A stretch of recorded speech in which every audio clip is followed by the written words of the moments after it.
Hello കൂട്ടുകാരെ, ഇന്ന് ഞാനൊരു റെസിപ്പി ആയിട്ടാണ് വന്നേക്കുന്നത്. മിക്സഡ് വെജിറ്റബിൾസിൻ്റെ ഒരു റെസിപ്പി. നമുക്ക് ചപ്പാത്തിയുടെ കൂടത്തെയൊക്കെ ഉണ്ടാക്കാൻ പറ്റുന്ന നോർത്ത് ഇന്ത്യൻസ് ഉണ്ടാക്കുന്ന രീതിയിൽ.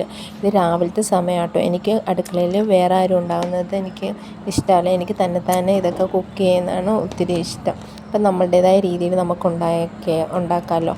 പിന്നെ എടുത്തേക്കുന്നത് വെജിറ്റബിൾസ്, ഉരുളക്കിഴങ്ങ്, ക്യാരറ്റ്, മട്ടർ, പിന്നെ കോളിഫ്ലവർ, പിന്നെ പയറും ഉണ്ട് കേട്ടോ. എന്നിട്ട് നമുക്കിത് കഴുകിയിട്ട് കുക്കറിനകത്തിട്ട് വേവിക്കാൻ വെക്കാം. ഇതിനകത്ത് 2 വിസിലാട്ടോ ഉണ്ടായാൽ മതി.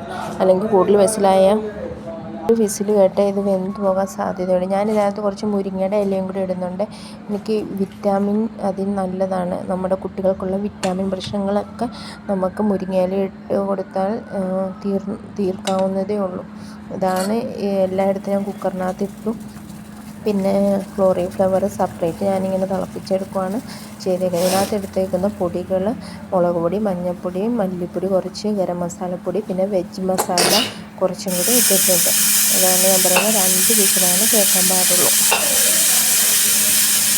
ഞാൻ പൊടിയൊക്കെ ഇങ്ങനെ ഒരു പാത്രത്തിലാക്കി വെച്ചിട്ടുണ്ട് കേട്ടോ. കുക്കിംഗ് പാൻ എടുത്ത് സ്റ്റൗവിൽ വെച്ച് എണ്ണ ഒഴിച്ച് ഞാൻ ഇതിൻ്റെ ഇടയ്ക്ക് ഇതിൻ്റെ കൂട്ടത്തിൽ മുട്ടയും കൂടി ഒന്ന് പൊരിച്ചെടുക്കുന്നുണ്ട്.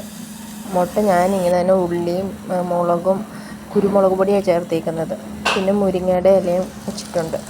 മുട്ട പൊരിച്ചതിന് ശേഷം ആ ചീഞ്ചട്ടിയിൽ എണ്ണ ഒഴിച്ച് സവാള വരട്ടിക്കൊണ്ടിരിക്കുകയാണ്. വരട്ടിയൊരു പാകമാകുമ്പോൾ സവാളയ്ക്കകത്തിട്ട് മുളക് ചേരുവകളിടുക. ഇതാണ് എൻ്റെ ഫൈനൽ ലുക്ക്. നമ്മൾ ഇതിനകത്ത് എല്ലാ പൊടികളിട്ടും മിക്സ് ചെയ്തിട്ട് ഒന്നും കൂടി വെള്ളം ഉണ്ടെങ്കിൽ അത് വറ്റി ഡ്രൈ ആകാൻ വയ്ക്കുക.